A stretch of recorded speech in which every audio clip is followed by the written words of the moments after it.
vai dar uma piscada aí, porque eu parei e comecei de novo, tá? Tá, acho que, ó, tá vendo? Ficou verdinho ali, então tá chegando o sinal. Novamente, desculpa pequenos problemas aqui. Pequenos não, grandes problemas de transmissão. Eu vou mencionar a Nossa Senhora da Internet de novo para ver se ela nos protege aqui.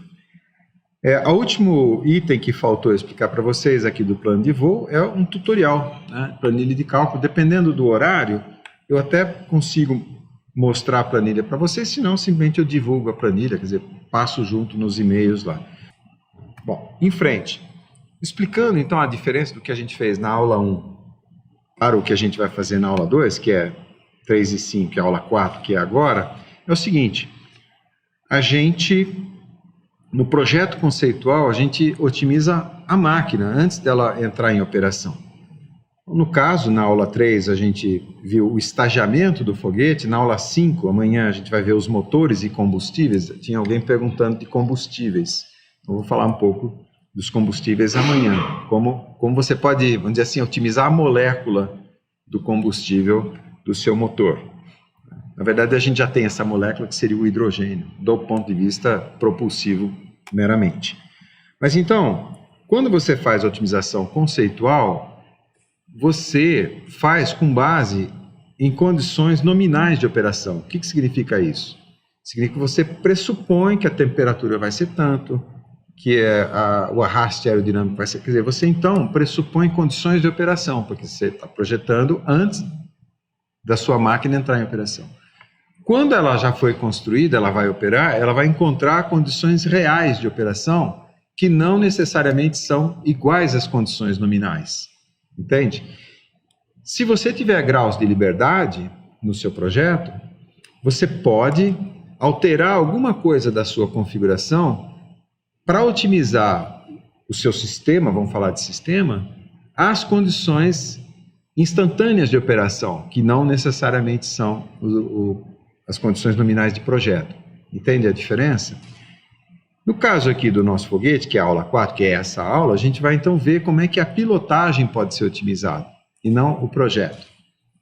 Por exemplo, você pode estar partindo da atmosfera terrestre, otimizar uma certa trajetória, que eu já vou explicar, e essa trajetória pode ser diferente em Marte, pode ser diferente em Vênus. Vênus seria terrível, né, descer em Vênus, por causa da temperatura, densidade atmosférica, mas diferentes atmosferas, diferentes condições de pilotagem ótima, tá?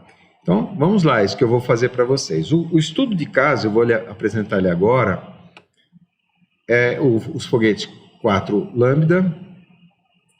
Eu não vou contar a história agora das restrições que eles tiveram, que os levaram a fazer isso daqui, né? Mas então ele tem uma razão de aspecto muito específica, é o chamado foguete lápis. E, bom, eu vou ter que mencionar porque eu coloquei no slide, né?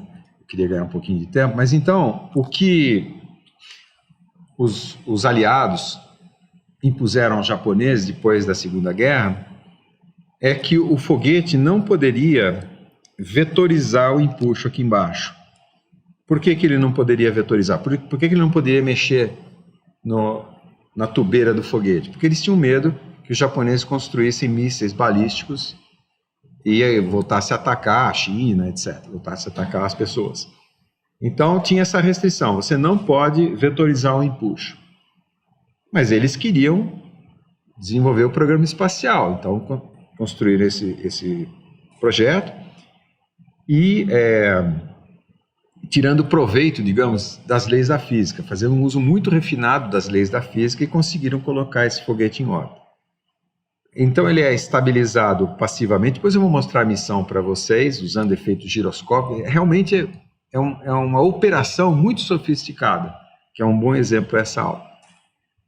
Aí também desprovido de sistemas de navegação. O herói da história é o Hideo Itokawa, que ele está aqui, é um dos nossos heróis aqui. A foto dele é pequenininha, então, e ele já tem óculos, então eu não pus o óculos de Big Boss para ele ali. Tá. Como é que eles conseguiam isso? Eu estou apresentando a missão agora, e no fim da aula eu volto para a gente estudar os resultados. Mas então ele tinha muitos estágios, para poder tirar o máximo proveito da eficiência, digamos, propulsiva. Qual é, um parênteses, qual é a dificuldade de ter muitos estágios? Porque quanto mais, se fossem infinitos estágios, é como se fosse o foguete de papelão. Você vai descartando pedaços e vai o tempo todo sendo 100% eficiente, né? Se tivesse infinitos estágios. Mas qual é o problema disso? É que entre um estágio e outro, você tem que separar um módulo do outro. Normalmente são parafusos pirotécnicos que você explode. Você pode ter ou não um sistema de molas que separa fisicamente os estágios. Portanto, quanto mais estágio, mais complexidade, portanto, mais probabilidade de alguma coisa falhar. Por exemplo, um parafuso pirotécnico. Falha, os estágios não separam, e aí você não consegue acionar o estágio seguinte. Então, o preço a pagar por ter muitos estágios é aumentar a chance de falhar. Então, muitos estágios, e eles lançavam estagiando, e às vezes, entre um estágio e outro, ele acionava motores laterais para ele começar a girar. Não sei se vocês estão vendo minha mão aqui, para ele começar a girar, para estabilizar o foguete. Então, tinha momentos em que ele girava, tinha momentos que ele desacelerava o giro para poder fazer alguma manobra, e é só lá, a 500 km de altitude, que ele acabava conseguindo entrar em órbita. Então é uma operação muito sofisticada e a gente vai analisar em algum detalhe hoje, tá? Então todas essas etapas aqui eram necessárias para colocar o foguete em órbita dentro das restrições que foram impostas ao programa espacial japonês. Uma delas, que eu já posso dar um spoiler daqui, é lançar ele inclinado, do jeito que vocês estão vendo aqui, 64 graus, inclusive. Esse ângulo foi um ângulo otimizado. Vou mostrar, inclusive, o relatório correto dele. Bom, nós temos muitos dados sobre esse projeto também. O link está aqui embaixo, se alguém quiser. Esses aqui são os dados originais. Eu não leio japonês, né, mas assim, nesse site tem alguma coisa já traduzida. E eu peguei esses dados todos aqui da telemetria e a gente vai usar na aula de hoje e comparar com o nosso modelo, vai ser o Tabajara 2.0, alguma coisa assim, tá? Vamos lá, e de novo, né, eram os deuses astronautas, porque é impressionante como é que eles conseguiram fazer essas coisas aí. Bom, então vamos lá. Os modelos, agora vem a parte hardcore aqui da aula, que é os modelos, eu tenho que mostrar. E nós temos dois, eu falei que é o QT e o QB, e é o Tabajara 1.0, que a gente viu na aula 1, agora o Tabajara 2.0, que nós vamos ver na aula 4. Tá? O quase terrabolista. Então, o Tabajara 1.0, ele está transcrito aqui para vocês, eu estou só recapitulando os slides de ontem. Por que ele é quase terraplanista? Porque ele não tem a força de Coriolis aqui. Tá? Ou, né, se eu tivesse a força... Quer dizer, eu tenho ainda atrito, tenho uma série de coisas aqui, mas não tenho esses dados todos. Bom, em frente, isso aqui é o dado da aula passada. Então, no meu modelo quase terraplanista, a minha Terra é plana. Quer dizer, não é que a Terra é plana, a Terra é o que eu disser que a Terra é, né? Não tem efeito dinâmico nenhum pelo fato da Terra estar girando. Esse é o ponto. Se eu disser que a Terra é uma esfera, um cilindro, uma cela de cavalo, né, só definir essa superfície aqui. O problema, já posso até dizer, tem uma corujinha aqui, né? A Terra é redonda e ainda por cima está girando, né? O problema todo, por isso que eu estou pondo o Korolev aqui perplexo, né? Porque, por exemplo, se você vai recuperar o booster pousando numa balsa, é muito importante saber onde ele vai pousar, para você poder pôr a balsa lá, senão ele vai pousar na água. Porque não adianta a balsa estar a 10 quilômetros do booster quando ele chega, porque quando ele chega, a balsa tem que estar lá. Ela não pode estar 200 metros ao lado. Ela tem que estar, se bem que o booster consegue navegar um pouquinho, mas, por exemplo, ela não pode estar 1 quilômetro fora. E aí, nessa distância, porque essa distância aqui dá mais ou menos uns 600 quilômetros na realidade, no caso do Falcon 9, então aí o efeito da curvatura da Terra já começa a aparecer, e não só a curvatura, porque nas equações do slide anterior, a gente consegue colocar a curvatura. O que a gente não tem são as forças de Coriolis. Tá? Então, é isso que eu estou mostrando aqui para vocês. A trajetória do modelo quase terraplanista, vamos destacar isso aqui para vocês, que é essa linha pontilhada. Então, a trajetória do modelo quase terraplanista me levaria para essa posição aqui, digamos, né? Que além dela estar errado na distância, ela está errada na altitude, porque a 600 km aqui, que é mais ou menos onde ele pousa, ele já afundou em relação ao horizonte 33 km, isso é o efeito da curvatura da Terra, e tem a própria trajetória, que é ligeiramente diferente, que é essa trajetória azul, que é a quase terrabolista. Então a trajetória também é ligeiramente diferente, e é isso que a gente precisa equacionar. Só um detalhe, não sei se agora que a SpaceX transmite usando o sistema Starlink, que é a constelação de satélites, não perde mais o sinal quando o booster está pousando. Antigamente, o booster, a gente perdia o sinal do booster porque, repara, o booster aqui está transmitindo as suas imagens, mas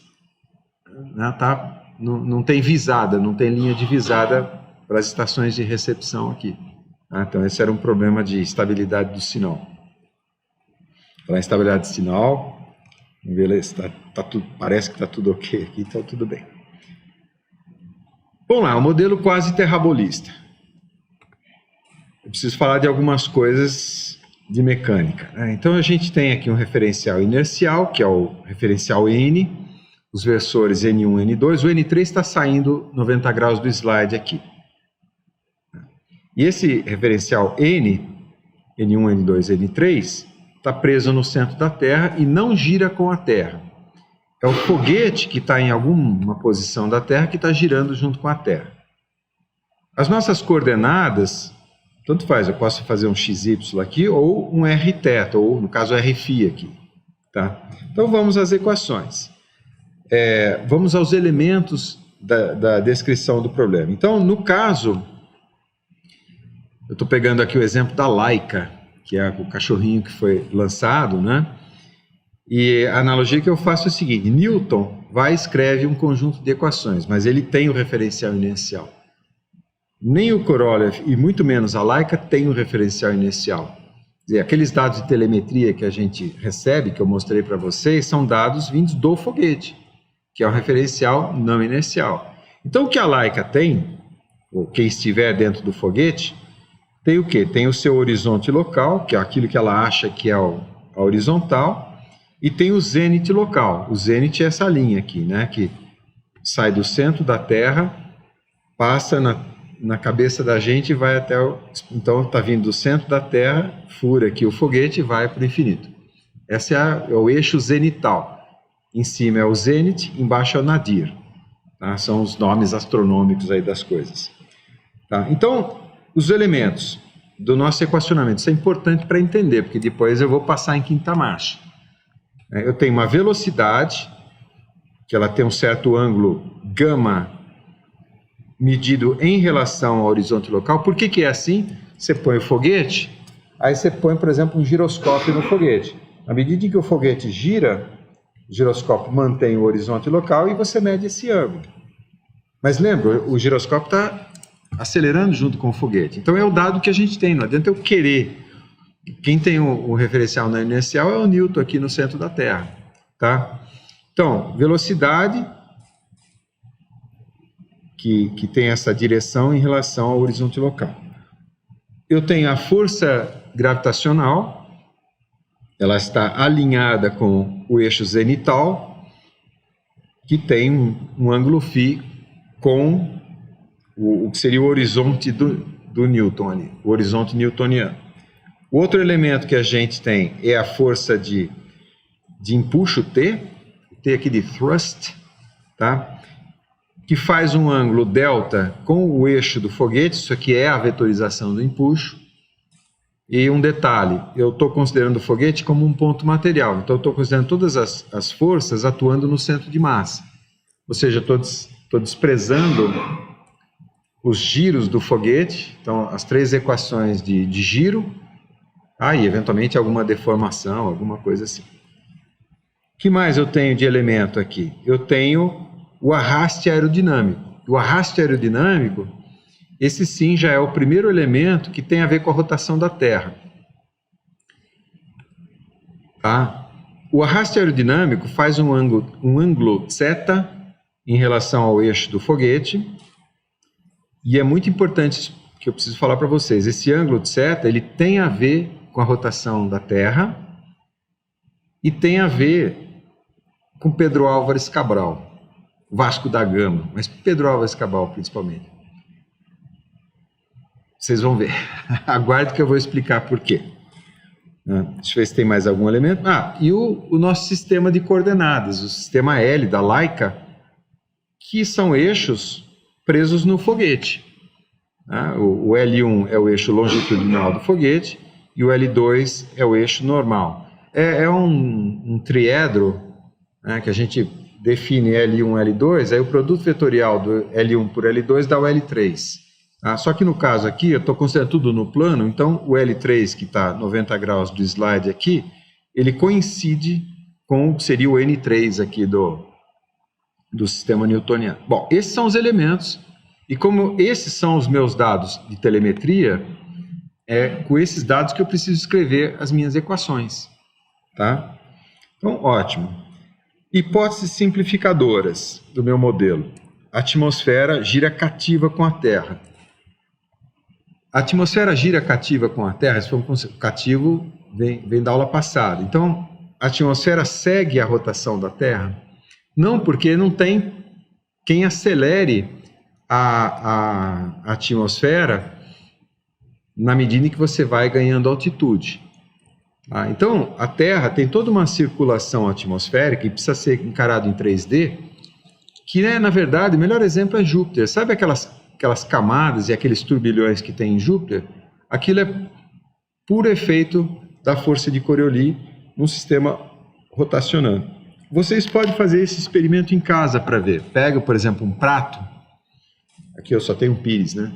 Mas um prato, de preferência branco para você ver o fundo, põe um pouquinho de água e põe sei lá, papel picado, alguma coisa. Aí você afasta o prato de você e começa a girar assim. Você vai ver que a água que está no prato vai começar a girar ao contrário. Por quê? Conservação da quantidade de movimento, no caso angular. Se você está girando... Porque no início do movimento, a quantidade de movimento angular é zero. Se você começar a girar, o prato tem que girar, a água do prato tem que girar ao contrário para manter a quantidade de movimento angular nula. Para anular a quantidade que você está pondo aqui, já que não tem forças. Tá? Então, assim... Isso afeta os ventos, que afeta a direção aqui da força de arraste. Eu estou falando assim porque alguém pode, poxa, mas a força de arraste é sempre ao contrário aqui da força de deslocamento do vetor V. Bom, e a outra hipótese simplificadora, o centro de pressão coincide com o centro de massa. Porque essa força de arraste que eu desenhei aqui, na verdade, é o resultado da integral de todas as tensões mecânicas geradas pelo escoamento em torno do foguete.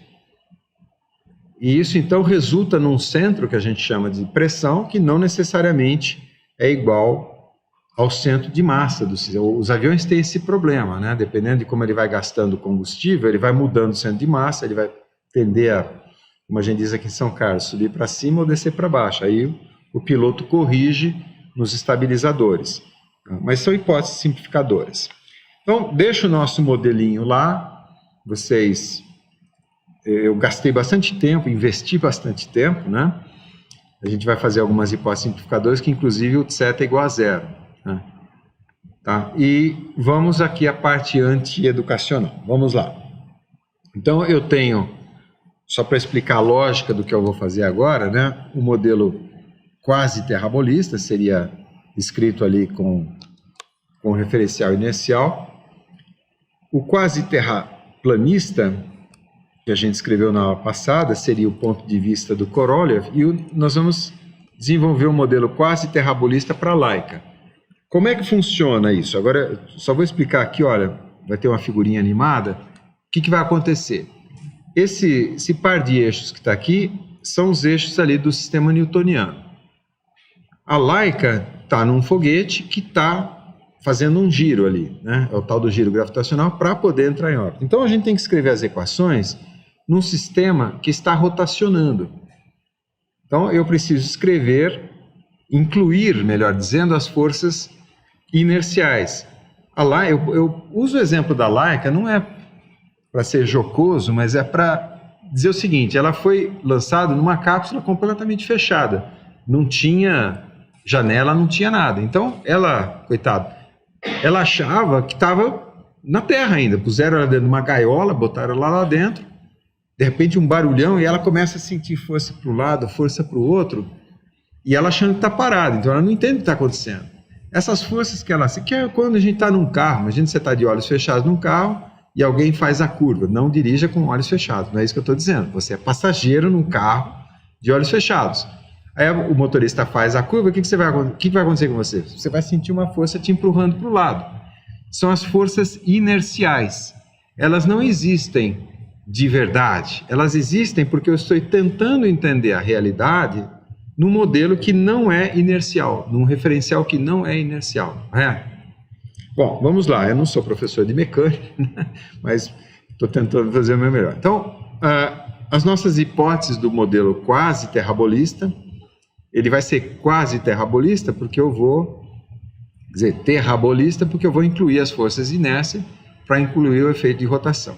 Então, algumas hipóteses simplificadoras, e toda minha trajetória está no plano. Então, o N3 coincide com o L3, e a rotação, essa rotação do eixo azul, do sistema de eixos azuis, que é o L, em relação ao sistema de eixos pretos, que é o N, é uma velocidade, aqui é a nomenclatura, né? É a rotação do sistema L em relação ao sistema N. É simplesmente um gama ponto, que é esse gama aqui, vezes o L3. Repara, o foguete pode ter várias rotações em vários eixos. Eu estou supondo que está tudo no mesmo plano. E outra hipótese importante, o θ igual a zero, significa que eu estou desprezando a circulação atmosférica, que são os ventos alísios, que são os ventos que os portugueses e depois os espanhóis dominaram ali no período das grandes navegações. Já estou começando a dar dica porque que tem a ver com Pedro Álvares Cabral. Tem a ver também com o Mar dos Sargassos, é um negócio super interessante. Está tudo ligado, por incrível que pareça. Vamos lá, cálculo da aceleração quase terrabolista, que seria o teorema de transportes. Ou seja, como é que eu calculo uma aceleração num sistema de coordenadas, sendo que eu tenho o outro sistema de coordenadas, a telemetria no outro sistema de coordenadas? É o teorema de Reynolds, então ele está descrito aqui. Eu quero calcular no sistema N, aceleração, dV/dt, no sistema N. Eu não vou deduzir esse teorema para vocês, mas ele é o seguinte: então você deriva no tempo em relação a L e multiplica pela velocidade de rotação. É simples assim, tá? Então, eu quero calcular a derivada da velocidade. Então, está aqui a velocidade. Vamos aplicar esse operador no vetor velocidade. E o vetor velocidade, quem que é, né? A velocidade da Laika é o dV/dt, né? Que é a variação do vetor R aqui, né? Então, é esse operador aplicado no dr/dt vezes o produto vetorial da rotação pelo vetor R. Isso é o que diz o teorema de Reynolds aqui, tá? Ótimo. Aí, fazendo aquela manipulação algébrica toda, eu chego nessa equação aqui, que é a aceleração. Olha, essa aceleração é a aceleração newtoniana, tá? No referencial N. Então, é simplesmente o V ponto. Esse V ponto é a velocidade telemétrica, não sei se existe essa palavra, mas a velocidade que os giroscópios e os acelerômetros nos dão. Eles estão embarcados no foguete, então eles estão acelerados.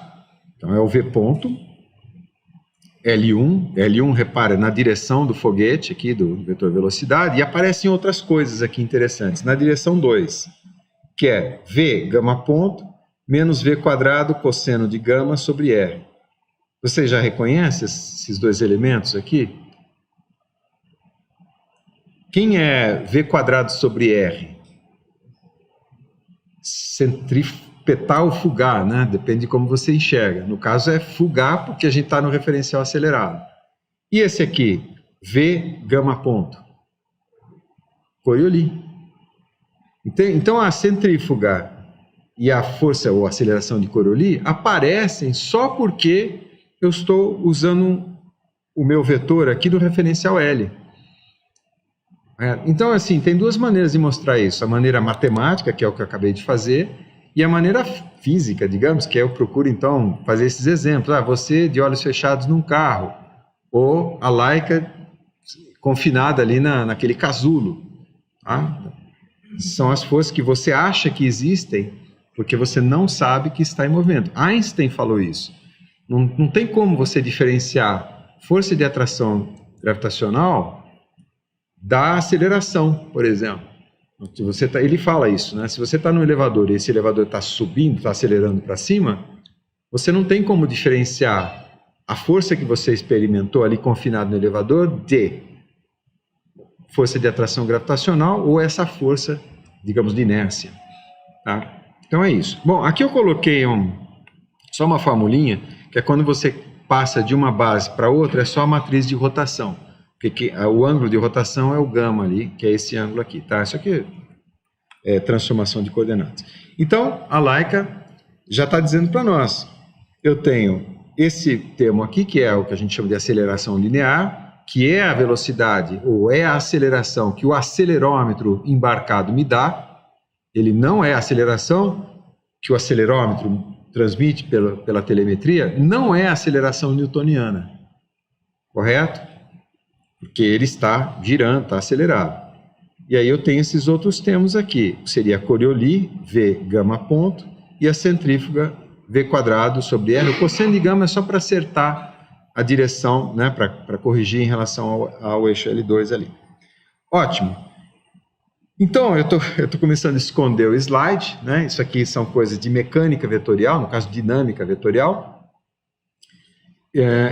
Quando eu estudei, eu ainda gosto muito desse livro, o Beard Johnson. Eu não sei se vocês estudam isso na graduação. Ainda é o Beard Johnson? Ou é outro?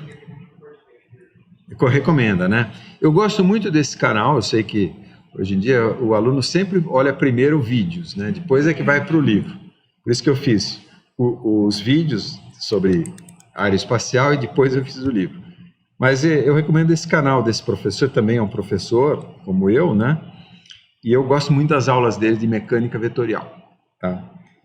Ótimo. E não se desespere, continue, né? Porque tudo é Newton. A única complicação que apareceu agora é o fato do referencial não ser inercial. Ok? Então vamos lá. Vamos construir com isso, porque tudo que eu fiz até agora foi só calcular a aceleração. Vamos construir a equação do foguete, né, de lançamento do foguete. Porque a equação que a gente tinha, ou a equação do foguete, a equação de Tsiolkovsky, a equação malvada favorita, ela só tinha um termo lá, que era a conservação de quantidade de movimento. Agora a gente vai construir uma equação que inclui os efeitos de rotação por causa dessas componentes aqui, e que, se eu quiser então simular de maneira mais realista, eu vou usar. Eu só calculei um elemento, que é a aceleração. Que lei que eu vou usar para escrever a equação? Segundo a lei de Newton, força igual a massa vezes a aceleração. Acabei de calcular a aceleração. O que eu preciso fazer? Modelos para as forças. Tá? É o que a gente vai fazer. Então, somatória das forças, massa vezes a aceleração a gente acabou de calcular. Eu mostrei o caminho para vocês, depois vocês estudem, refaçam aquelas contas todas. Tá? O que a gente precisa agora é escrever as forças. Então, quais são as forças? Eu já expliquei aqui quando eu expliquei os elementos. Então, a força é de arraste. Na minha hipótese, como o θ é igual a zero, eu estou desprezando a circulação atmosférica, então a força de arraste está sempre na direção L1, que é a direção do foguete aqui. E eu estou usando a equação de Darcy para expressar a intensidade dessa força. O menos é porque é no sentido oposto. E eu vou precisar depois de um modelo para o CX, que é o coeficiente de arrasto. Na aula passada era CD, agora mudou para CX. Os meus slides e o meu livro mesmo não tem muita... Quer dizer, de um capítulo para o outro não tem necessariamente consistência entre a nomenclatura. Meus slides também não. Eu vou precisar de um modelo para o ρ, que a gente já viu na aula passada, que é o modelo da densidade atmosférica. Ótimo. Facilitou muito o sistema L1 e L2. A força peso, lei de Newton, da atração gravitacional. Então, é a massa do foguete, que está variando no tempo, vezes a constante gravitacional. Eu ponho o φ aqui, porque esse modelo a gente pode usar em outros planetas. Então, eu vou pegar o μ em função do planeta específico. Lembra, esse μ aqui vou escrever aqui do lado, o μ é a constante gravitacional universal vezes a massa do planeta. Então, o μ é específico do planeta, dividido por r², e aí seno de gama, cosseno de gama, para projetar em direção L1 e L2, pura e simplesmente. A força de empuxo, T, aqui aquela formulinha que eu mostrei para vocês, né? O G0, o impulso específico, que é uma característica do motor, vezes a taxa de dispêndio de propelente, m ponto de T, eu posso modular isso. Mesma coisa, cosseno de delta, seno de delta, para projetar nas direções 1 e 2. É super simples, né? A notação é meio rebuscada, meio metida a besta, como a gente diz aqui, né? Mas é simples, né? A equação de Darcy. Bom, botamos na nossa máquina de malabarismo algébrico e eu consigo, então... Aqui eu estou omitindo várias passagens, né? Então, só para mostrar, o que eu fiz? No lugar aqui do somatório das forças, eu pus todos esses modelos aqui. São modelos, né? E aí eu manipulei, etc., e tirei as componentes na direção 1 e o que sobrou em gama. Tá? Essa equação, de novo, é linda. Sabe? Tem algumas equações da aula anterior e dessa aula que são maravilhosas. Aquele foguete japonês, o Lambda 4S, ele faz uso um uso extremamente clever, né? Extremamente inteligente, não é exatamente clever, mas dessa equação aqui eu vou mostrar para vocês. E é muito interessante porque, olha como é que funciona, é um sistema de equações diferenciais, tá vendo? Isso aqui é dV/dt, isso aqui é d gama dt, e são equações diferenciais acopladas, querendo dizer o seguinte, olha, o gama influi na velocidade, por isso que eu pus ele em vermelho aqui, devia ter posto em azul aqui, e a velocidade influi no gama, que ele entra no denominador aqui, e entra ao quadrado ali também. Então, uma variável influi na outra, é não linear, então não tenho como resolver isso sem ser usando métodos numéricos. E é altamente não linear, tem cosseno de gama aqui e tal. Ótimo. Então, para resolver isso, numericamente, a gente usa...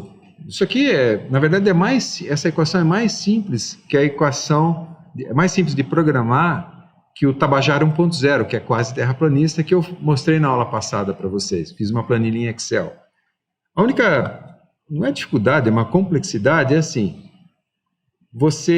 No início do movimento, você sabe quanto que é o gama. Vamos supor que você lance na vertical, como está mostrado aqui. Então, o gama é 90 graus. Né? O gama é o ângulo com o horizonte local. O horizonte local aqui no lançamento, eu vou desenhar aqui, ó. Tá aqui.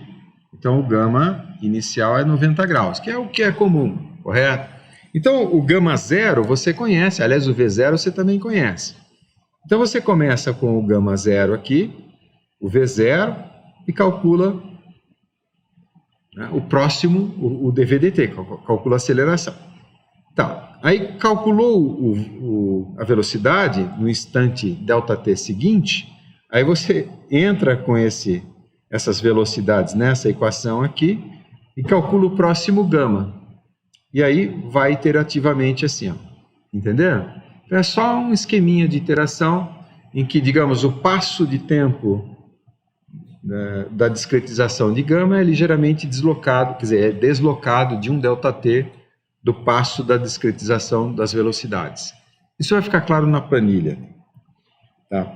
A inserção orbital, o que garante a inserção orbital? Quer dizer, qual vai ser o nosso critério, ou qual seria o nosso critério de inserção? Aqui eu não vou usar essas equações para simular uma inserção orbital. Eu vou usar essas equações para otimizar a trajetória de lançamento para gastar menos propelente. Mas o que seria a inserção orbital são condições a serem impostas sobre essas equações. Eu tenho um ΔV total fixo, tá?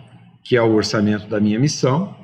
Então, o ΔV total é integral de dV/dt. No tempo, esse TB aqui é o tempo de queima do propelente. Então, esse ΔV total, que eu calculo integrando a variável V, e ele tem que ser igual à velocidade orbital que eu quero alcançar. O outro critério, que não é necessariamente, mas digamos, vamos adotar, o ângulo da trajetória é nulo, porque eu quero que ele entre em órbita, horizontalizado em relação ao plano da Terra, ao plano local da Terra. Eu gosto de falar que a Terra é localmente plana. A Terra é localmente, em português dá até para falar, a Terra é pontualmente plana. Eu coloquei isso para o chat GTP, ele ficou louco da vida comigo, achou que eu era terraplanista e tal, mas né, é um conceito verdadeiro, acho que não está treinado o suficiente lá. Mas então eu não quero que o foguete entre em órbita inclinado assim, eu quero que ele entre inclinado horizontalizado. É um critério que eu posso impor a posteriori, mas eu não vou impor isso hoje. Ótimo, então essas são as nossas equações de trabalho. A primeira, nas velocidades, a equação azul, vou voltar um slide, a equação azul e a equação vermelha. Então, a equação azul é a equação da velocidade.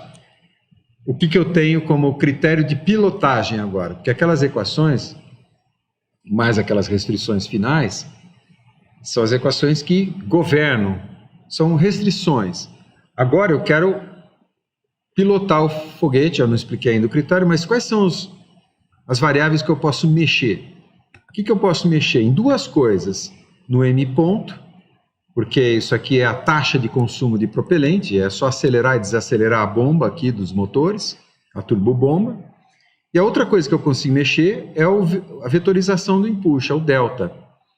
Então eu vou manipular um pouquinho essa equação só para explicitar isso daqui. Aí eu consigo fazer isso só substituindo essa igualdade trigonométrica. O cosseno de delta, vou substituir por 1 menos 2 seno ao quadrado de delta sobre 2. É só uma substituição matemática, tá? Não tem nada demais aqui, para evidenciar um aspecto aqui da equação. Então, os passos da manipulação estão mostrados aqui, né? Quer dizer, então, substituindo o cosseno de delta por aquela identidade trigonométrica, considerando que o meu propelente, né, a minha massa, esse M aqui, ó, é igual a um certo M0, uma massa inicial, menos M ponto vezes T, e tudo bem, aí eu tenho aquela restrição do ΔV da missão, colocando tudo isso ali na minha equação, né, quer dizer, então, substituindo M por essa fórmula,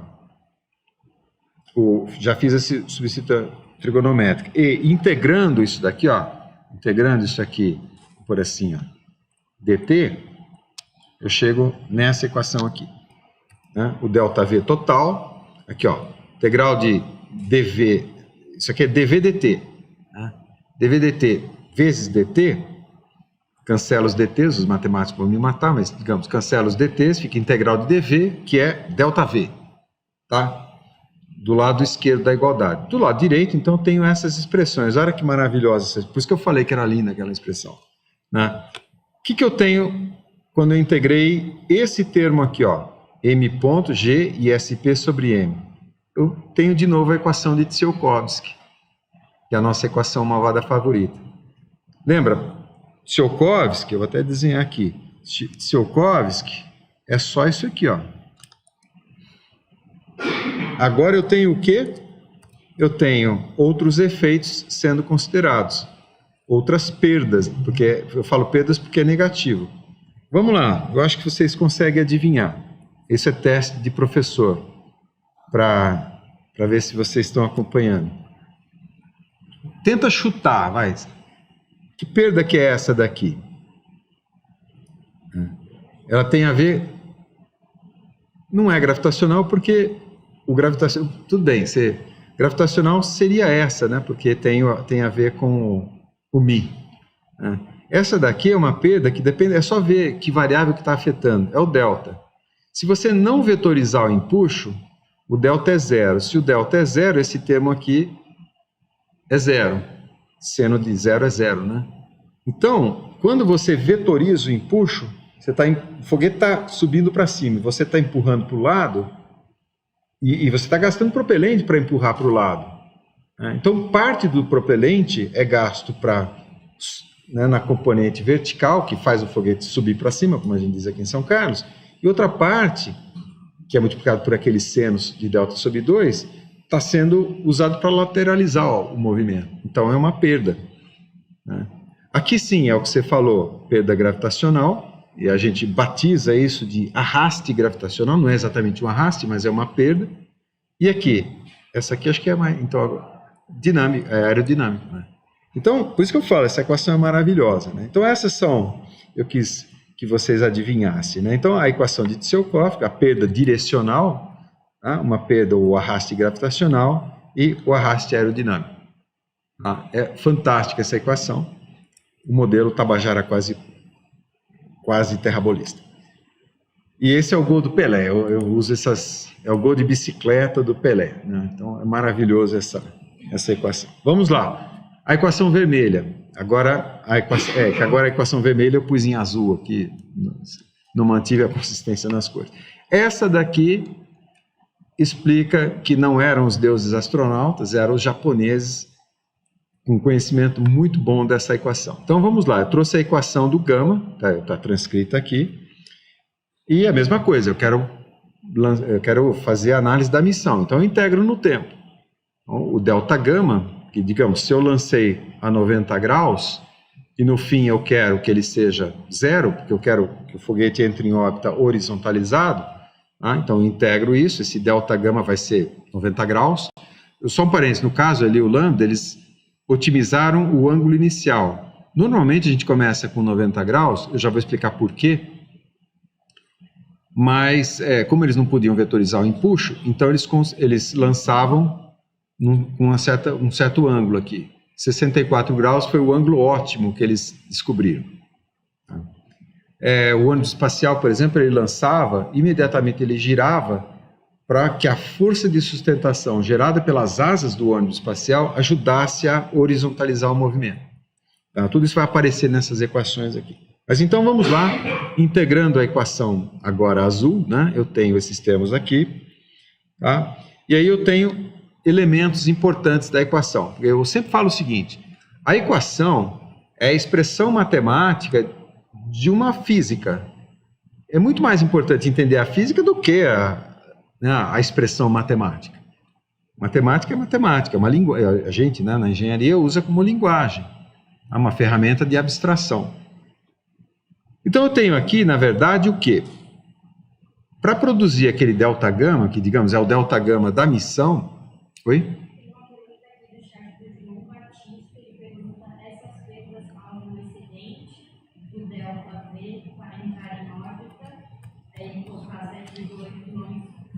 Sim. Tá, é pergunta de quem mesmo? João Batista. Então, passaram uma pergunta aqui. Eu acho que eu entendi a pergunta, né? É o seguinte, quando a gente fez a análise do estagiamento e nas aulas de ontem, a gente analisou só essa equação, ou seja, sem perdas. Eu falei várias vezes sem perda. E, de fato, na aula de ontem eu falei o seguinte, olha, quando a gente calcula um ΔV, que eu acho que foi a pergunta, era 7, alguma coisa quilômetros por segundo. Aí eu coloquei, empiricamente você põe mais 1 quilômetro por segundo, põe mais 2 quilômetros por segundo para considerar a perda direcional, a perda gravitacional e a perda aerodinâmica. Na aula de ontem eu falei que isso era empírico, e é mais ou menos porque esses números não variam muito, tá? Principalmente a perda aerodinâmica aqui. Então, assim, depende da fase do projeto que você está. Se você está na fase inicial, nem precisa fazer essas contas todas. Você já põe mais, sei lá, 1,5 km por segundo e continua com o seu projeto conceitual. E aí, definiu a configuração, então aí que você volta. Tá? Também, eu pegar carona na pergunta dele, alguém me perguntou também, mas se eu quiser definir o estagiamento ótimo, considerando algumas dessas perdas, foi até um professor aqui da aeronáutica que me perguntou ontem, a questão do arraste, porque ele trabalha muito com isso. Então, tudo bem, é só pegar a equação de Tsiolkovsky e somar ali a perda devido ao arraste. Fica mais complexo matematicamente, você acaba tendo uma equação integral, mas é perfeitamente factível. Então, todo aquele equacionamento que eu fiz para otimizar o estagiamento, se você quiser levar em consideração o arraste aerodinâmico, é só incluir esse termo. Se você quiser incluir o arraste aerodinâmico mais o arraste gravitacional, é só incluir esse outro termo aqui. Só que a inclusão desse termo aqui cria não é uma dificuldade, cria um grau de liberdade a mais, que é... perdão, estou falando desse aqui. Então, a explicação se aplica para as perdas direcionais, né? Quando você inclui a perda direcional, você cria um grau de liberdade que é esse gama. Esse gama, você que escolhe ele, porque é a posição da tubeira do motor, você que diz quanto que ele tem que ser. Tá? Espero ter respondido aí. Obrigado, Luiz. Então, gol do Pelé, equação maravilhosa, integramos aqui, e as condições, né? Olha só que interessante, acabei de falar, o delta a gente que impõe. Se eu pegar o foguete e lançar ele para cima, sem vetorização do empuxo, o que vai acontecer? O delta zero é zero. Quer dizer, esse delta aqui é sempre zero, porque lá os japoneses eram impedidos de vetorizar. Então, se o delta é zero, o seno é sempre zero. Então, eu não tenho variação de gama devido ao fato de não ter vetorização do empuxo. Mas eu tenho outros elementos que poderiam gerar delta gama. São esses outros termos aqui da equação. Então, esse termo aqui a gente chama de mudança ativa. Se você não vetorizar o empuxo, quer dizer, se delta é sempre zero, como os japoneses estavam proibidos, então, né, não vai ter giro, o foguete vai sempre subir na vertical. Mas, olha que interessante, aqui que vem a história dos deuses astronautas. Vamos supor que eu lance o foguete na vertical, como está mostrado aqui. Quanto que é cosseno de... Aqui, perdão. Isso. É que eu confundi os ângulos aqui, me perdoe. Então, eu lanço na vertical e, inicialmente, gama é 90 graus. Quanto que é cosseno de 90? O professor, quando pergunta, sempre é 1 ou 0. Então, cosseno de 90 é 0. Quanto que é cosseno de 90 de novo? 0. Então, se eu lançar o foguete na vertical sem vetorização do empuxo, o delta gama vai ser 0 sempre. Então, se eu lanço o foguete na vertical sem vetorização do empuxo, o delta gama é 0, portanto, ele vai continuar com 90 graus, portanto, o foguete sobe para cima e nunca mais. É como se fosse um tiro de canhão, para cima, assim. Tá? Legal. Os japoneses eram impedidos de vetorizar. Então, para eles, isso aqui era sempre 0.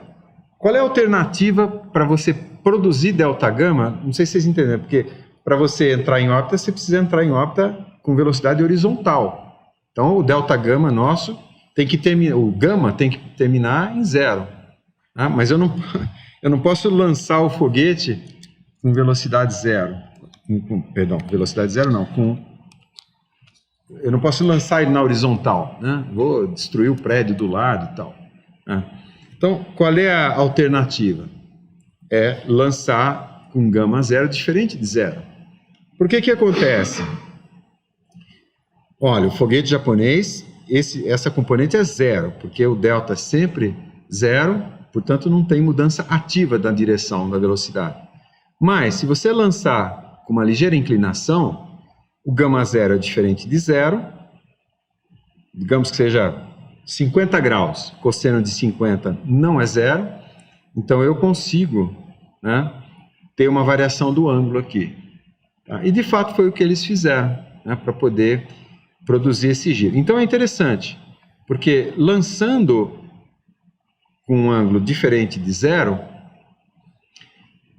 o foguete naturalmente começa a girar. Na verdade, isso é um efeito da rotação da Terra, porque, não sei se vocês se lembram, esses componentes aqui vêm das forças inerciais. Oi? O Alberto perguntou sobre a perda aerodinâmica, e para calcular essa perda tem que considerar o coeficiente de arraste. Sim, Isso. Pergunta do Alberto? Alberto Brasil. Alberto Brasil. Então, é correto, e eu vou fazer isso daqui a pouco. A gente vai precisar... Eu já mostrei para vocês o modelo do Rho, que é o modelo da densidade atmosférica em função da altitude. Agora, eu vou precisar de um modelo para o CX, porque esse CX ele vai variar a velocidade, né? 0 no começo, e vai até Mach 5, 6, e ao mesmo tempo o Rho vai caindo. Então eu preciso de um modelo do CX que é muito diferente dos modelos de mecânica dos fluidos, da engenharia normal, digamos, normal no sentido gaussiano da palavra, né? Não que as outras engenharias sejam anormais, né? Mas assim, a maioria das aplicações tem velocidades, vai até Mach próximo de 1, alto subsônico, no caso de uma aeronave comercial, né? Então eu vou precisar de modelos de CX para Mach 5, 6. Eu vou mostrar, eu vou construir essa curva para vocês daqui a pouco. Vamos lá. Então, obrigado pela pergunta. Então vamos em frente aqui. Agora eu mostrei matematicamente o giro gravitacional, que é um giro natural. Se você lança ele numa inclinação diferente de 90 graus, ele vai naturalmente começar a girar. Mas, digamos, isso é meio falso, porque é a Terra que está girando. Então, o que acontece... Aqui eu estou tentando explicar fisicamente, não sei se eu vou fazer um bom trabalho, né? Então, o que acontece? A história do giro cativo, de novo, por isso que esse é um conceito importante. A Terra está girando, se eu pegar o eixo zenital e eu pudesse subir pela horizonte, quer dizer, se a Terra não girasse, digamos assim, mesmo que ela fosse esférica, mas se ela não girasse e eu lançasse o foguete para cima, o que o observador aqui na superfície ia ver? Ia ver o foguete subindo para cima, mas a velocidade não está girando. Né? A Terra não está girando. Agora a Terra gira, a gente sabe disso. E a Terra girando, o que seria o eixo zenital, que é essa vertical aqui, com relação, para o observador em Terra, para o foguete subir aparentemente segundo o eixo zenital, ele precisa ganhar velocidade lateral, que são essas velocidades vermelhas aqui, ó, do giro cativo do planeta. Só que ele não tem aceleração lateral. Lembra? No elevador e na torre espacial, quem fazia isso era o cabo do elevador ou a estrutura da torre do elevador. Mas aqui no foguete não tem ninguém. Quem poderia fazer um pouco isso é a vetorização do empuxo.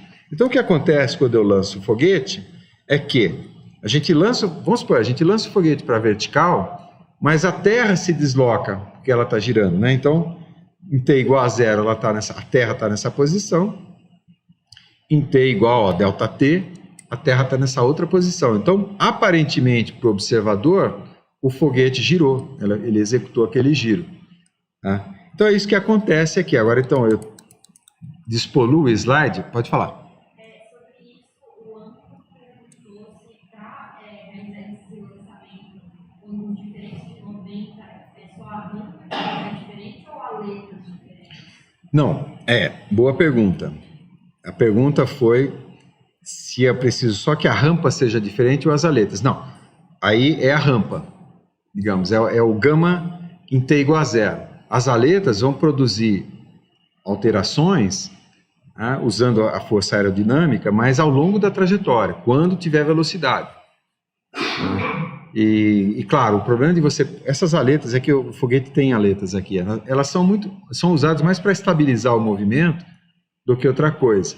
Tá? E o problema de você pôr aleta é aumentar o CX, você tem perdas de arrasto. Tá? O ônibus espacial faz isso, já vou mostrar para vocês, até eu vou aproveitar a carona na pergunta, porque o ônibus espacial, ele era lançado na vertical, tá? E logo que ele... A vantagem... Deixa eu aproveitar a pergunta e explicar. Por que é interessante lançar na vertical? Para você se afastar o mais rapidamente possível da torre e dos prédios e todo mundo que está em volta aqui, porque se o foguete explodir, tá? Você preserva tudo isso. Tá? Então, normalmente, a programação é assim. Você lança na vertical e imediatamente você começa a vetorizar o empuxo, o que gera perdas. Eu mostrei isso na outra equação, perdas direcionais, lembra? E então o ônibus espacial, como ele tem uma asa, e a asa gera força de sustentação, o que o ônibus espacial fazia? Ele lançava, imediatamente ele girava, para que a força, digamos assim, ele quer girar para cá. Então ele lança na vertical, ele vetoriza um pouquinho, puxa, então ele já inclina um pouquinho, mas o mínimo necessário para, quer dizer, então ele inclina e gira ao mesmo tempo, usando as superfícies ali, né, e um pouco de vetorização. Então ele gira, e aí parte da força lateral é gerada pela força de sustentação do ônibus espacial. Aqui, digamos, aqui é o tanque, aqui está o ônibus espacial, está desse lado da minha mão aqui. Então ele gira, ele é lançado de ponta cabeça, assim. Né? Mas é para aproveitar a força de sustentação das asas do ônibus espacial para completar esse giro com mínima perda direcional. Tá? É assim que funciona. Obrigado pela pergunta aí. Então aqui eu estou só explicando, né, o movimento relativo, porque, lembra, essas forças, na verdade, elas não existem no mundo newtoniano. A gente é obrigado a colocá-las porque a gente está escrevendo as equações num referencial não inercial, porque é o que a gente tem como telemetria. Tá? Então o foguete lança na vertical, a Terra gira, ele acaba girando junto, né? Quer dizer, um efeito natural, e aí as nossas equações, né? Deixa eu ver, eu pus uma observação aqui, procure... então, a história do Mar dos Sargassos, né? É mais ou menos isso. Aqui a gente já vai usar essas equações, né? Então, as nossas equações de trabalho e uma observação aqui para lembrar do Mar dos Sargassos, né? O nosso modelo, às vezes eu pergunto assim, por que é quase terraplanista? Por que quase? Por que quase terrabolista? E não terrabolista, já que eu incluí o efeito de rotação. Então, a gente incluiu o efeito de rotação na dinâmica. A gente desprezou o efeito da rotação da Terra nos ventos. Tá? Então, o fato da Terra girar, eu vou até aproveitar essa figura aqui, ó. Se eu disser que a atmosfera terrestre gira cativamente a Terra, significa que aqui na superfície, né, os ventos têm que se deslocar com essa velocidade. Aqui na superfície, na troposfera aqui, na estratosfera aqui tem que girar com essa velocidade, na superfície da Terra tem que girar com uma velocidade menor. Quem é que vai produzir essa diferença de velocidade? Não tem, né? Não tem força. Tem o atrito entre camadas atmosféricas. Então, esse efeito de rotação gera o que a gente chama de circulação atmosférica, que são ventos que aparecem na Terra e que não dependem de temperatura, não dependem de sistemas de pressão, nada. São ventos, inclusive, deterministas, previsíveis. É claro, em cima disso tem os efeitos aleatórios, que é toda aquela turbulência atmosférica, o problema do Sol, que esquenta, esfria, etc. Então, são dois fenômenos, um determinista e um estocástico, um em cima do outro. Os ventos deterministas, bom, tem vários nomes em várias línguas, mas a gente chama de alísios. São ventos que sopram do leste para o oeste, tá? E depende de latitudes diferentes, tem direções diferentes também. Tá? Esses ventos chamados de alísios são que aliás, acontece também nos mares. Tá? Então, no mar, e isso aqui é uma sugestão, essa circulação que tem na atmosfera acontece também nos oceanos. Existe uma circulação oceânica, que é aquela história do pratinho lá que eu falei para vocês fazerem em casa. No Oceano Atlântico, existe uma região ali, em que é uma região de circulação, por causa do giro terrestre, e por ser uma circulação, acumula muita coisa no mar ali. Digamos, ali no século XIV, no período das grandes navegações, que não tinha plástico, né? O que acumulava ali? Alga, o sargaço. O sargaço é um tipo de macroalga, de macrófita. Tá? Então, procure por Mar do Sargasso na internet para vocês verem, e hoje, na verdade, o que forma nessa região é plástico. Então, todo plástico, você está num navio, deixou cair um copinho de plástico no mar, tá? Esse copinho, depois de um ano, depois de 6 meses, vai parar no Mar do Sargasso ali. Eventualmente ele afunda, eventualmente ele é degradado quimicamente por causa do sol, por exemplo, né? Mas então, são os efeitos da circulação, do giro terrestre na circulação atmosférica e na circulação oceânica. O que tem a ver isso com Pedro Álvares Cabral? Ou o que tem a ver isso com a África, né? Digamos, isso aqui que eu desenhei é o sul da África, a África do Sul. Aqui está Durban, aqui está Cape Town, tá? Por que os portugueses tinham uma dificuldade enorme de contornar ali o sul da África? Porque os ventos e a circulação oceânica eram todos no sentido oposto aqui, ó. Então, o que eles descobriram? Eles descobriram o seguinte: para você conseguir circunnavegar ali, ou contornar o cabo ali, deixa eu apagar ali para despoluir, né? Não, peraí, Ctrl E. Para você contornar, você tinha que fazer o seguinte, ó, ele chamava de volta do Mar Largo. Os portugueses batizaram dessa forma. Então você vem vindo aqui pela costa leste da África, o que você tinha que fazer deixa eu fazer melhor na escala que eu estou desenhando aqui. O que você tinha que fazer, você tinha que vir para oeste, que era o Mar Largo, e aí sim você contornava aqui por baixo. O Polo Sul estaria, o começo do Polo Sul estaria aqui embaixo, assim. Né? Correto? Então eles davam essa volta aqui para poder escapar das correntes marítimas e ventos. Então escapavam ali e conseguiram contornar, né? E aí conseguiu subir. E como é que o Brasil foi descoberto? Numa dessas voltas aqui, ele foi tanto para leste que chegou no Brasil. Ele quem? Pedro Álvares Cabral. Então está ligado com essas coisas todas, né? O grande insight dos portugueses foi realmente mapear esses ventos todos e usá-los, porque eles não tinham. É como nós hoje, com as nossas sondas que a gente quer lançar em direção ao Sol ou para fora do sistema solar, a gente não tem energia suficiente para isso. Então a gente tem que aproveitar os recursos do local, né? Então eles tinham os ventos e as correntes oceânicas. Nós, o que a gente tem hoje? Né? O que eu chamo de ventos gravitacionais no sistema solar. Tá? Só para explicar a história do Cabral que eu falei no começo da história. Bom, então vamos lá. Vamos começar a usar as nossas equações.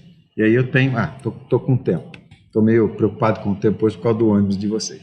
Nós temos dois modelos, tá? O nosso modelo quase terraplanista, que olha que interessante, as equações brancas do quase é o Tabajara 1.0, elas são até mais complicadas, mais termos, do que o modelo quase terrabolista, são as equações amarelas aqui. Então é muito mais fácil programar isso do que isso, tá? Então, os nossos dois modelos. E por isso que eu pus aqui a nossa Terra girando, e no modelo quase terraplanista, né, seriam essas equações. Quando eu uso uma, quando eu uso o outro? Bom, depende. Tá? Por exemplo, para analisar um pouso retropropelido, e a gente vai fazer isso numa outra aula, a gente vai usar esse aqui mesmo, que é mais simples no uso que a gente faz. Por exemplo, nem vou considerar aqui a variação da aceleração gravitacional, porque eu só vou estudar o momento do pouso. Tá? Então, não preciso tanta sofisticação aqui na minha equação. Tá? Então, mais um quiz aqui, seria o último da aula, né? Qual a principal diferença entre os modelos quase terraplanista e quase terrabolista? Eu lembro da sigla, né? QT, quase terraplanista. O modelo QT desconsidera o aquecimento global, o modelo QT desconsidera o arraste aerodinâmico, o modelo QT desconsidera a rotação da Terra, é uma consequência do princípio da conservação da quantidade de movimento, e é impossível saber. Eu vou voltar um slide só para vocês verem, tá? Porque tem uma afirmação aqui que ele desconsidera o arraste aerodinâmico. Olha o modelo quase terraplanista, aqui que são as equações brancas. Vocês identificam aqui o arraste aerodinâmico? Esse é o momento que eu falei. Se você tiver dificuldade para responder, o professor não explicou direito, tá? Ou você deu uma viajada. Bom, vamos lá então, pessoal. Posso mudar aqui? Deixa eu só dar uma olhada lá na transmissão, se está tudo ok. Parece que está ok, vamos em frente. Vamos lá. O problema fundamental da otimização da trajetória. Tudo que eu fiz até agora foi gerar as equações de trabalho. Agora eu vou pôr o problema de otimização. na primeira aula a gente otimizou o projeto do foguete, agora eu estou otimizando a operação do foguete, o lançamento do foguete. Então, vou explicar o problema para vocês. Qual é o problema? Agora que a gente tem a nossa equação maravilhosa aqui embaixo. Tá? O problema é o seguinte, eu coloquei aqui uma figura mostrando o lançamento na atmosfera terrestre, no caso.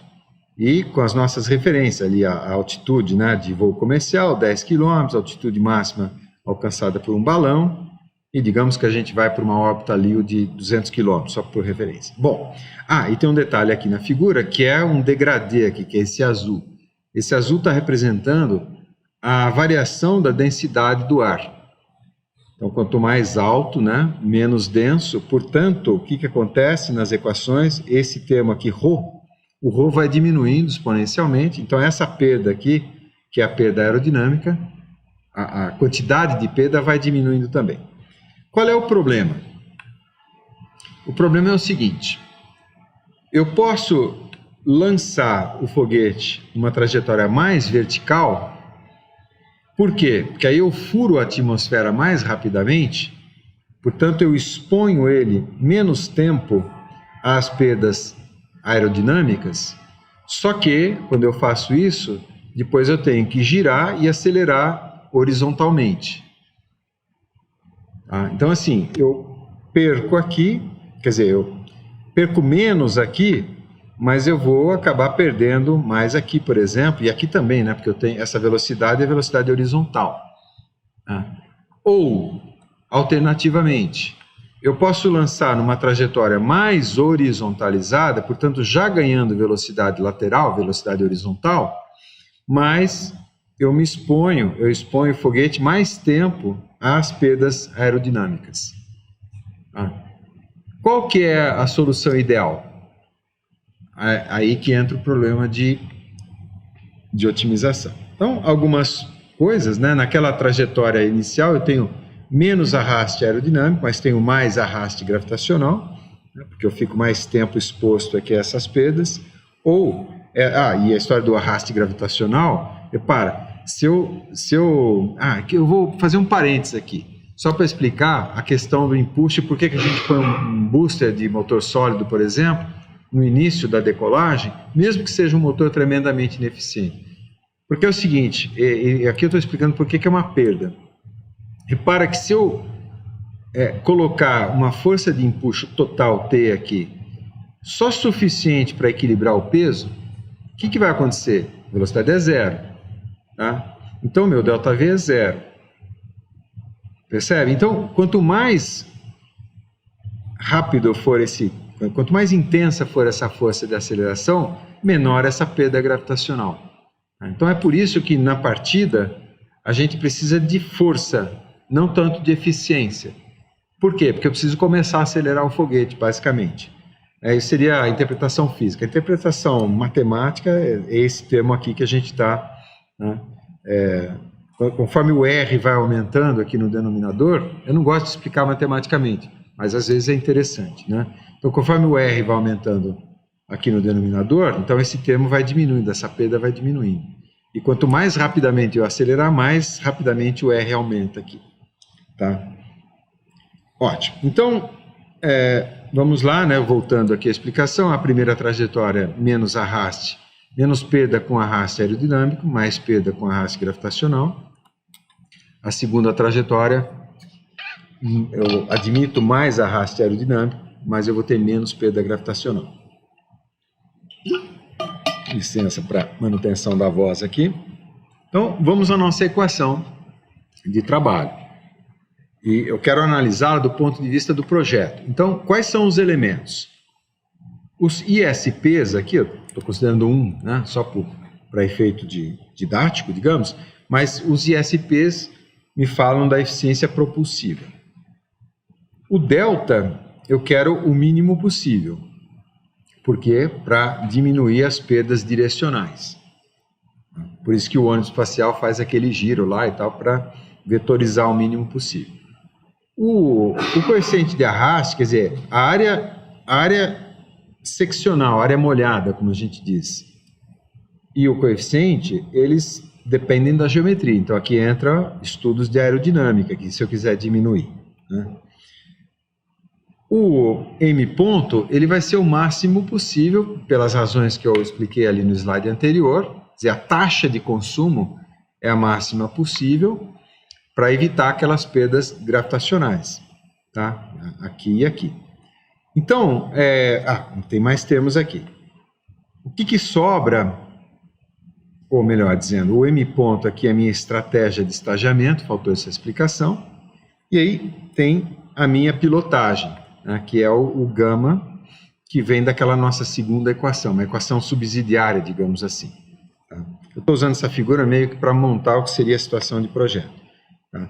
Então, colocados os elementos, o que é projeto da aeronave ou do foguete e o que é pilotagem do foguete.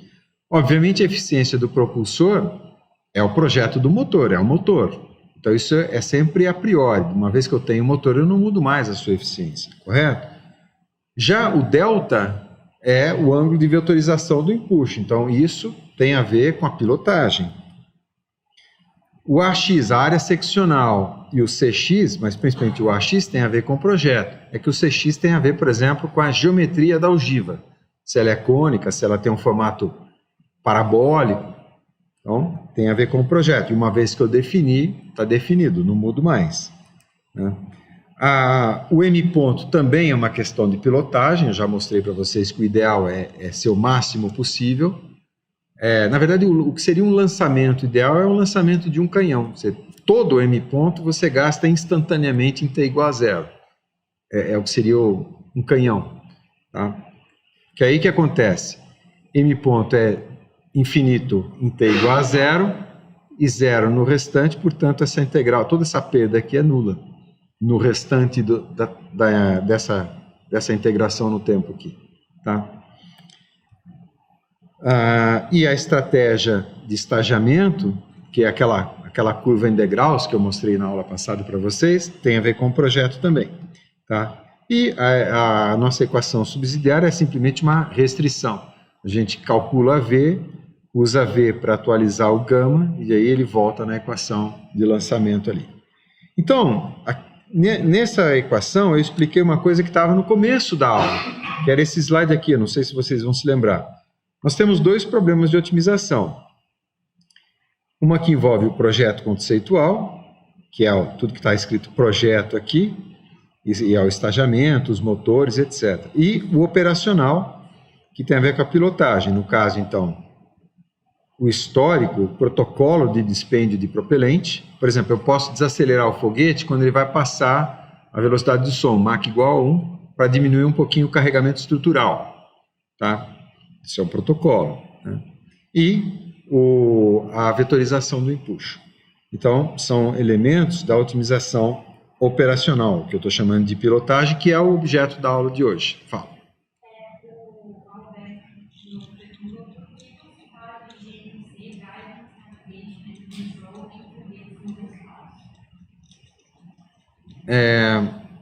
Eu não sei.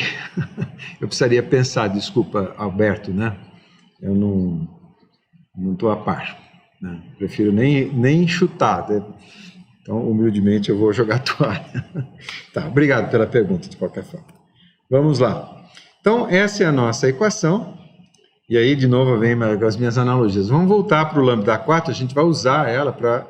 Eu já estou meio que terminando a aula aqui também. Então, o lambda 4... E eu fiz uma outra analogia aqui, que o japonês tinha essa restrição que eu comentei com vocês, né, de não vetorizar empuxo.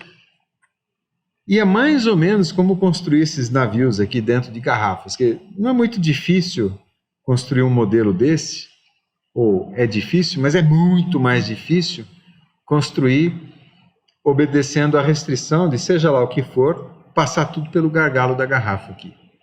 Então, é mais ou menos o que eles fizeram ali. Também usa a figura dos deuses astronautas, né? Então, a gente vai fazer a engenharia reversa do lançamento do Lambda 4S. Às vezes eu falo hackeando o lançamento do Lambda 4S, porque a gente tem todos aqueles dados. Então, vamos aos dados. Eu mostrei para vocês os dados da telemetria que a gente tem disponível. E eu selecionei alguns pontos. Obviamente eu coloquei a referência aqui. Eu tenho todos os dados de massa de cada estágio. A gente tem isso para poder simular. Então a referência está aqui, é uma referência aberta, né?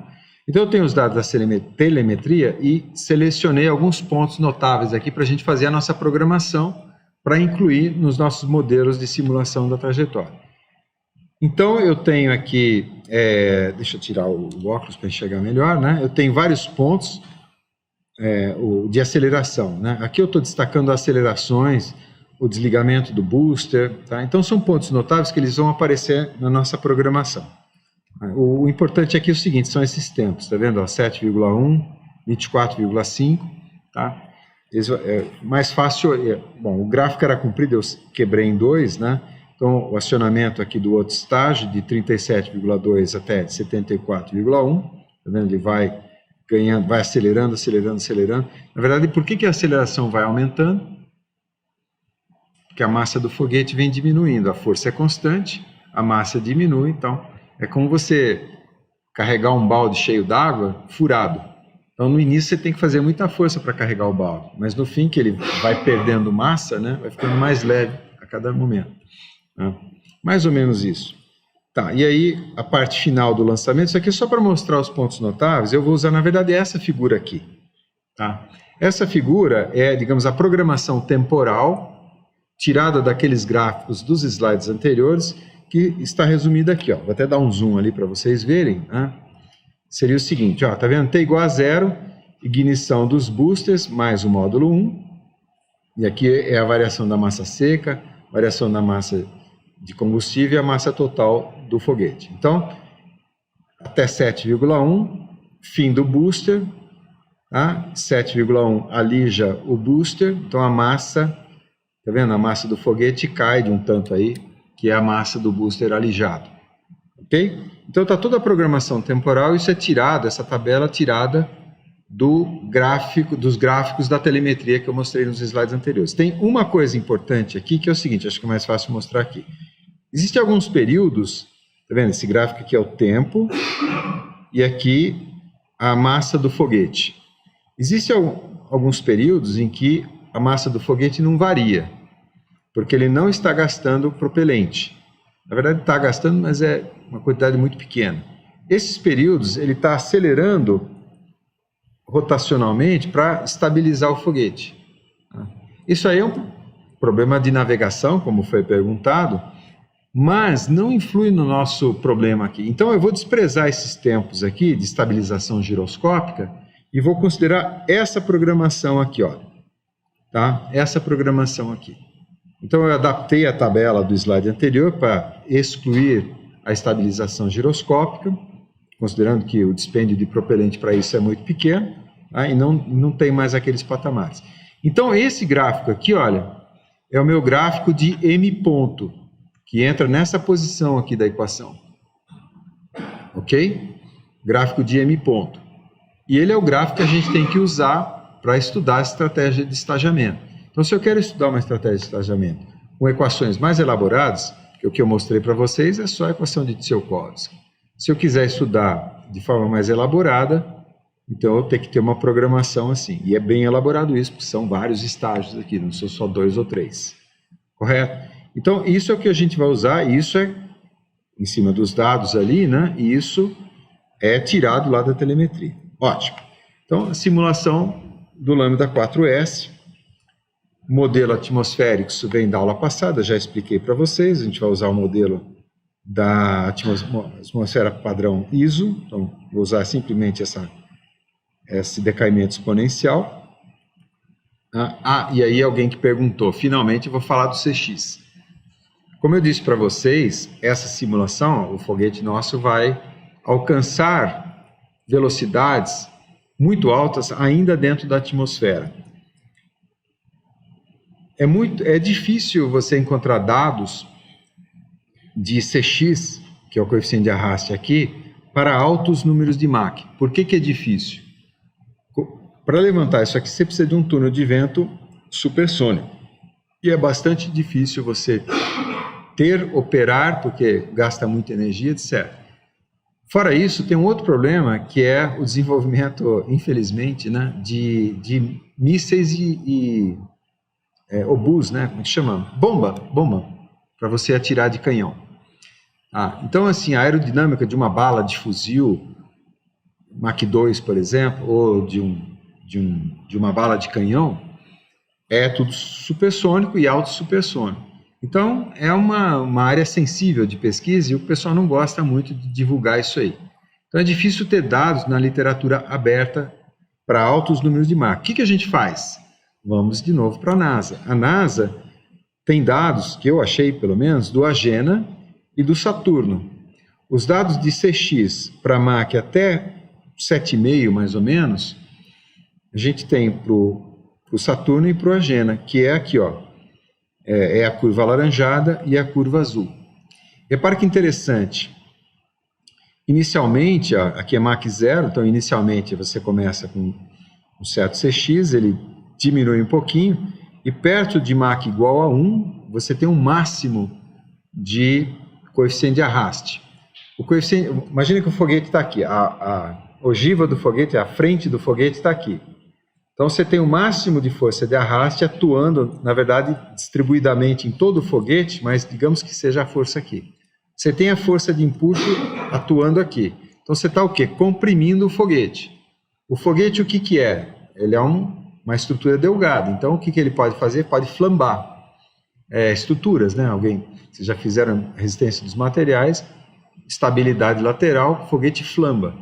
É por isso que, no lançamento, nessa região aqui de transição, subsônico e supersônico, eles até diminuem um pouquinho a velocidade, é o termo v quadrado ali na equação de Darcy, para diminuir esse carregamento de compressão estrutural. Já teve vários foguetes que falharam, porque falharam estruturalmente nesse momento.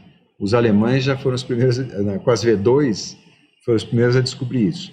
Então tem um máximo aqui em Mach igual a 1, depois ele vai caindo. Tá.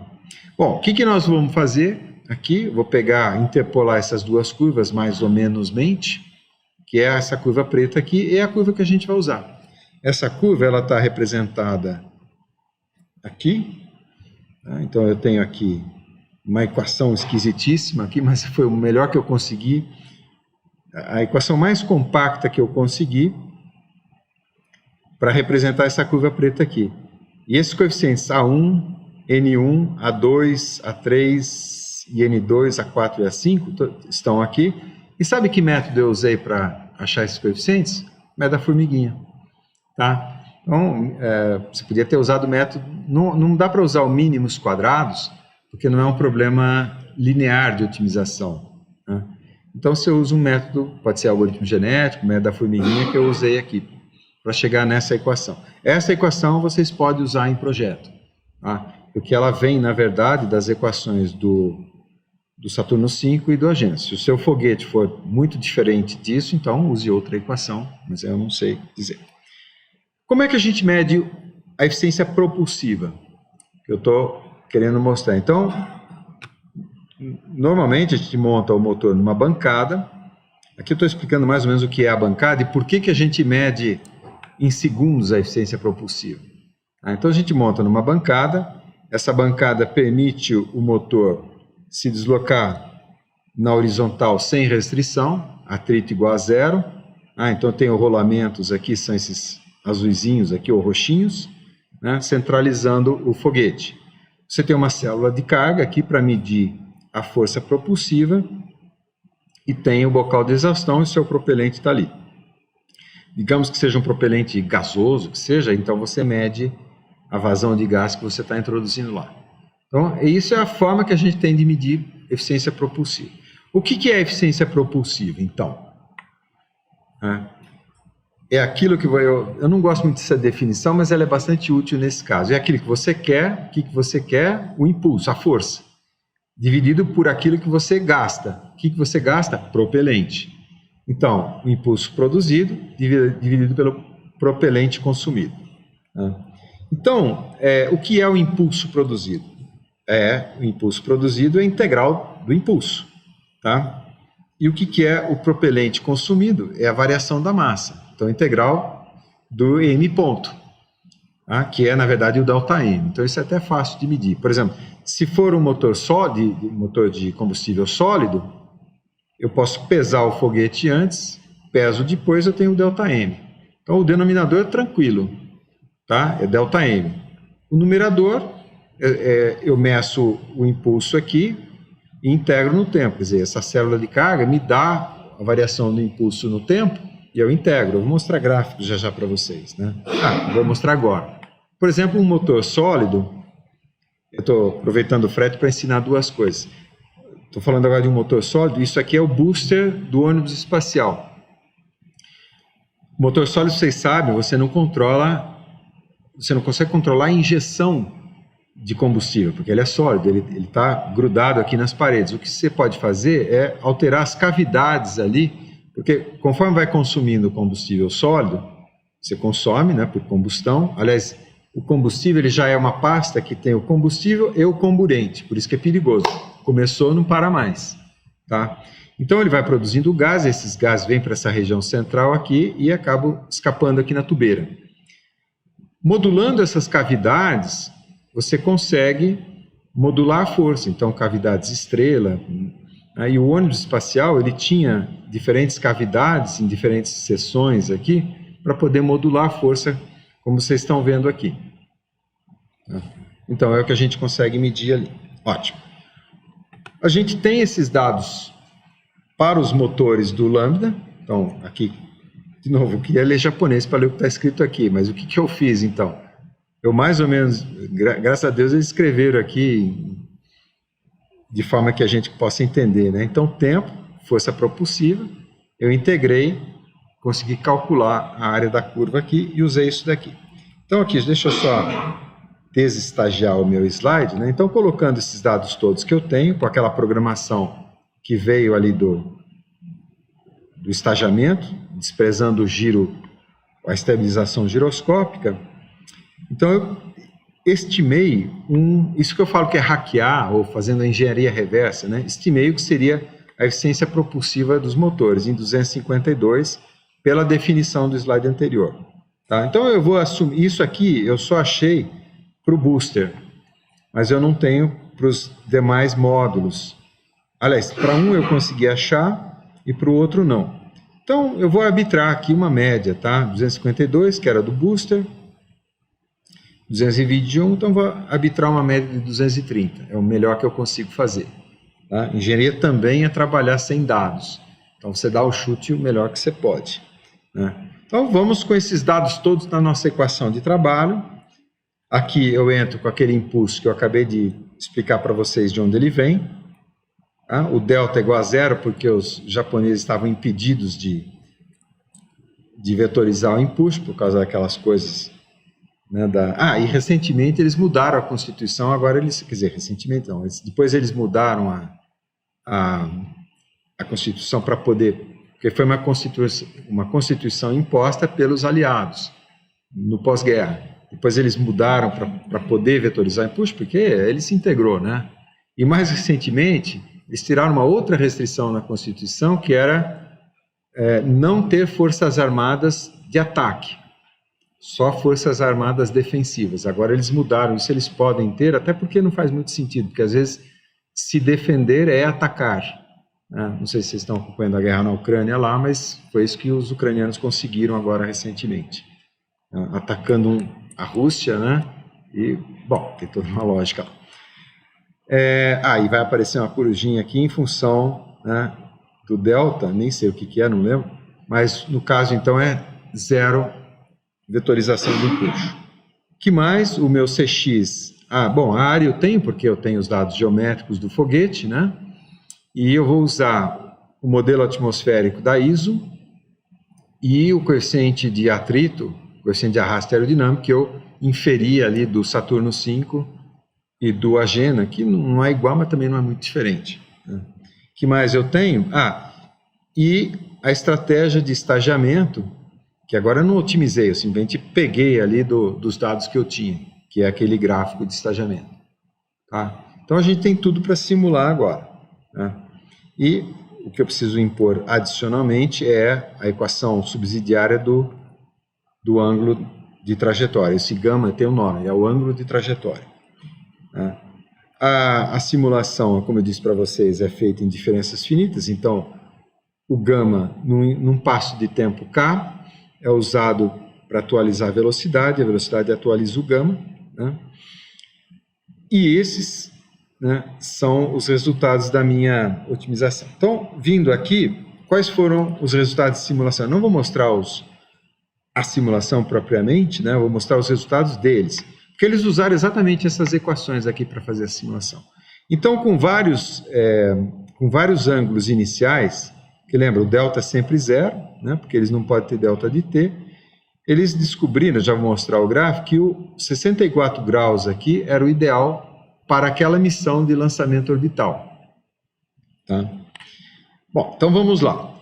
De novo aqui o Hideo Itokawa, né? O problema de otimização. O que era? Determinar o gama zero, que já falei que é 64 graus, que maximiza o ΔV para uma mesma massa inicial de foguete, tá? Que é essa massa inicial aqui nesse ponto do gráfico. Entenderam o problema de otimização? A matemática que precisa para resolver o problema vai depender daquilo que é o problema de otimização. Ótimo, então como é que a gente resolve? Tem várias maneiras de resolver. Você pode usar um método da formiguinha que seja, ou simplesmente ficar fazendo um monte de teste. Também é um método de otimização chamado busca exaustiva, é o nome técnico. Quer dizer, simule todas as situações possíveis, né? 50 graus, 51 graus, 52 e tal e tal. Lembra, tudo isso era feito na época com régua de cálculo. Não sei se nem vocês sabem o que é isso. Eu aprendi usando Soroban, que é aquele ábaco japonês, e depois régua de cálculo também fiz. Depois vieram as calculadoras, né? Não é que eu sou tão velho assim, mas meu pai era professor aqui, então eu aprendi a usar régua de cálculo e o ábaco com ele. Mas então, aqui estão os gráficos de simulação da trajetória que eles fizeram no original, e a trajetória ótima foi os 64 graus ali. Bom, no caso da gente ter as equações e ter, digamos, uma planilha Excel, alguma coisa assim, uma ferramenta computacional que não seja uma régua de cálculo, né? Como é que é esse problema? É um problema simples, na verdade, porque eu quero maximizar o ΔV, sendo que o ΔV é uma função do gama zero, e o gama zero vai, né, por exemplo, é que eu apaguei a equação, né, ele entra aqui, o gama entra aqui, o gama de t entra aqui, né. Então é muito simples, é só derivar essa equação em relação ao gama zero. Cálculo 1, né, quer achar o extremo de uma função, deriva igual a zero, isso é cálculo tradicional. Eles não fizeram isso porque eles não tinham capacidade de resolver numericamente isso. Até dava, mas assim, você precisa de muitas pessoas para fazer um cálculo, que qualquer um de nós faz sozinho isso. Então, vocês fazem isso, claro, com familiaridade com essas equações, etc. Meia hora programa uma planilha dessa, tranquilo. Tá? Bom, o que aconteceu? Oi.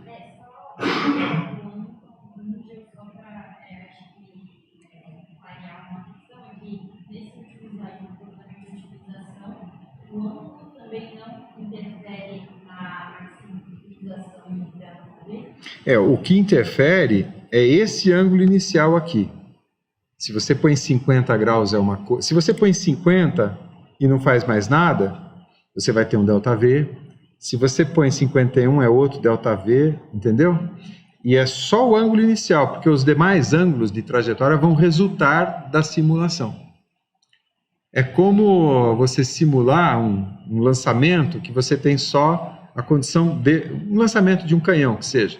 Então, você tem o ângulo que você inclina o canhão e tem a velocidade inicial da bala. No caso nosso, a gente tem o ângulo e a velocidade inicial, na verdade não é só inicial, ela é dada ao longo da trajetória por causa dessa regra de consumo de propelente. Tá? Então, de fato, diferentes ângulos resultam diferentes ΔVs. Tá? Eu estou olhando para você, mas eu estou respondendo para ele. Obrigado pela pergunta. Então, eles fizeram isso, eles fizeram lançamentos com diferentes ângulos, dá para ver aqui no início da trajetória, e alcançaram diferentes altitudes ali, tá? Resultando em diferentes delta-Vs. Bom, então eu expliquei, né, a situação inicial, que eles eram impedidos de vetorizar o empuxo, como eu expliquei para vocês, mais tarde, agora a gente tá bonzinho, né? Não vamos querer dominar o mundo, então agora a gente pode vetorizar o empuxo. Então agora o delta não precisa ser zero. Como é que eu faço para otimizar o problema em que a variável de otimização não é mais uma variável de otimização, mas é uma função inteira? Entende? Porque o delta de t é o ângulo que eu digo que o motor tem que ter, que a tubeira tem que ter no tempo. E isso aí é controlado por servomotores, portanto eu defino exatamente o delta de t que eu quero. Vou até fazer um desenho aqui, ó. Então, digamos, aqui é o delta, para vocês entenderem bem o problema, não a solução do problema, não vou dar. Né? Aqui, não é que eu não vou dar, não vou elaborar ela nessa aula. Então esse delta de t ele pode ser zero o tempo todo, como eles eram obrigados, ele pode ser isso aqui, ele pode ser isso aqui, ele pode ser o que você quiser, tá? Inclusive ele por exemplo, você tem correntes de vento, por exemplo, aleatórias, então você pode usar a vetorização para corrigir a trajetória por causa dessas variações aleatórias, né? Mas é exatamente o que você quiser. Então a minha variável de otimização não é mais um parâmetro, é uma função inteira, né? Isso é uma outra área da matemática. Tá?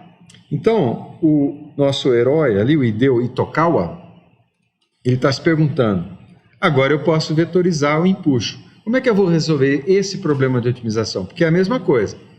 Qual é a função que eu ponho aqui, tá? Que representa essa vetorização do empuxo? E como eu disse para vocês, os servos ali faz exatamente o ângulo que você quiser. Então, qual é a função que eu coloco aqui nessa posição na minha equação de trabalho e que resulta no máximo ΔV. Então é curioso, porque agora a incógnita é uma função inteira e a variável de otimização é um parâmetro, é um número, em quilômetros por segundo. Né? Qual é a matemática que faz isso? Tá? Aqui é a história da... Por que isso é interessante? Ainda bem que ele me lembrou de falar. Por que isso é interessante? Porque se eu perco menos tempo com estabilização giroscópica, eu passo mais tempo acelerando, portanto, com menos perda gravitacional. Essa é a vantagem. Mas, voltando à pergunta, qual é a matemática que me permite resolver esse problema? Então, eu vou começar de trás para frente. Chama cálculo variacional. É exatamente isso. Então, bom, eu não vou explicar cálculo variacional, mas a gente gera o que se chama de equações de Euler-Lagrange desse problema variacional, né, que, na verdade, é um problema assim, ele leva o que a gente chama de variacional, é uma função matemática que leva uma função no número, né, seria um cálculo variacional. Então, tem toda uma matemática, é análogo, né? Você deriva em relação a funções perturbadoras, esse delta aqui agora não é uma variável, é uma função inteira, tá? E, bom, tem toda uma mecânica aqui. Nós não vamos fazer isso, tá? Fica calma. Oi.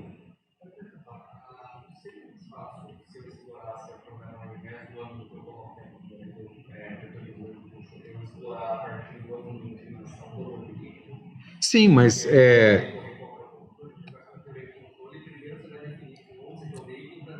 não, mas na prática você pode fazer os dois, na verdade. Né? Porque aqui eu estou explicando o que seria o cálculo. É que nós não vamos fazer cálculo variacional, a gente vai contornar o problema. Tá? Essa função, ela não precisa ser só função da função delta. Ela pode ser função daquele ângulo inicial. Aí até um problema híbrido, porque uma das incógnitas é uma função inteira e a outra incógnita é só o gama zero. Tá? Então, sofistica a matemática, mas o problema é o mesmo. Tá? E eu sei, né, 35 anos dando aula, eu sei que aluno de engenharia aprende matemática e aprende muita matemática quando a gente põe o problema antes. Né? Quando você põe a matemática antes, o aluno dorme, mas quando você põe o problema, eu já ganhei caixa de cerveja virtual fazendo aposta com um colega meu, né? Falou, eu vou ensinar tal coisa para determinado aluno de determinado curso de engenharia, que eu não vou falar qual, tá?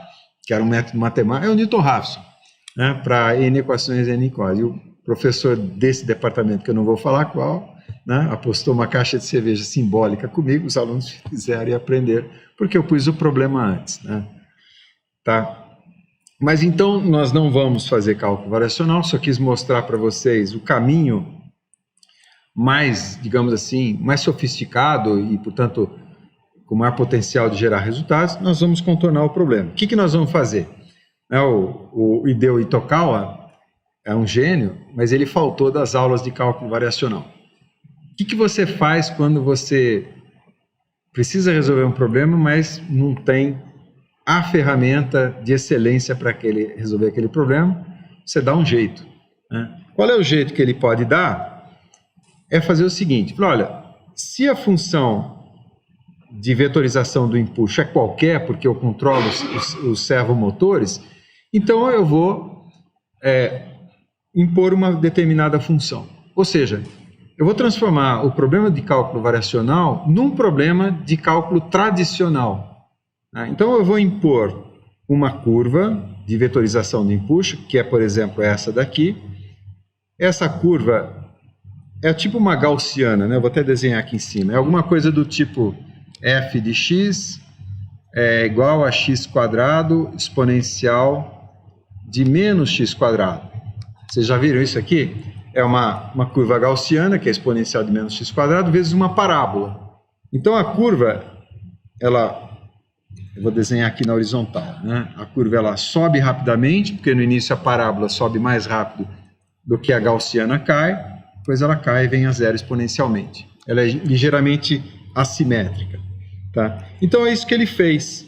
Ele pegou ele, supostamente, eu estou usando ele, é uma licença poética minha, mas é só para dar essa aula para vocês, né? Então ele propôs uma curva com parâmetros na curva, e agora o que vai aqui dentro dessa equação não é mais uma função genérica, mas é uma curva com parâmetros. Então, ele transformou o problema variacional de novo num problema de cálculo tradicional, porque agora, quais são os parâmetros dessa curva?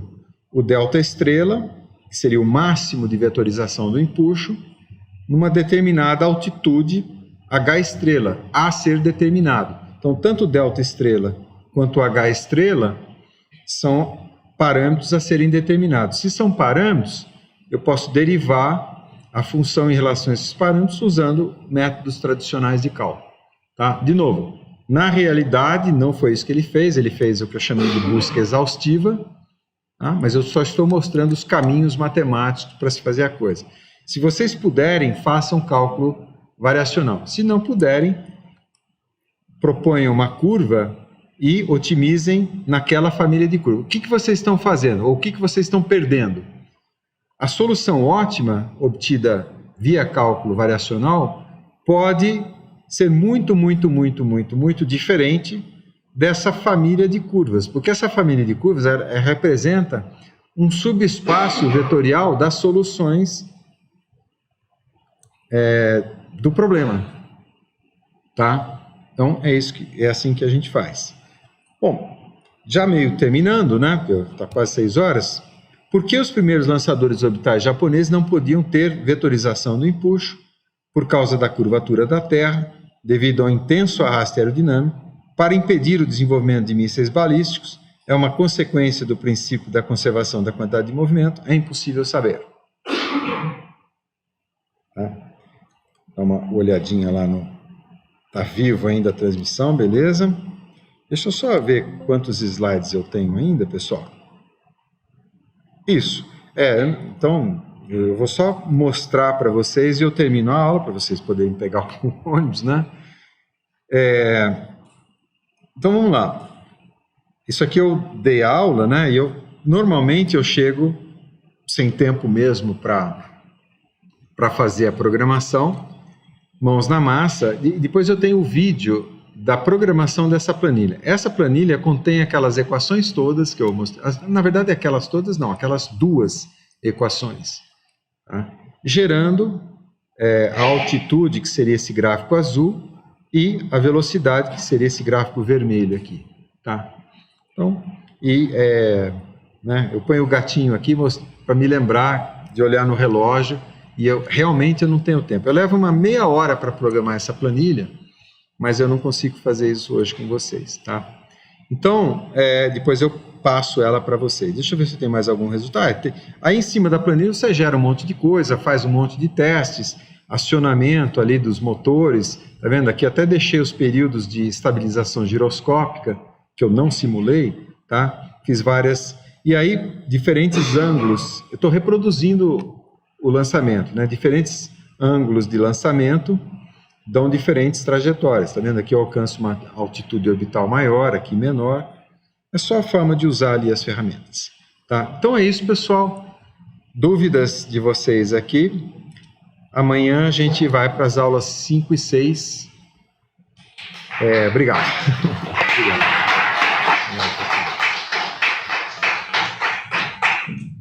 Obrigado, pessoal. Como eu disse, né, eu sou tão modesto que eu mereci uma estátua, né?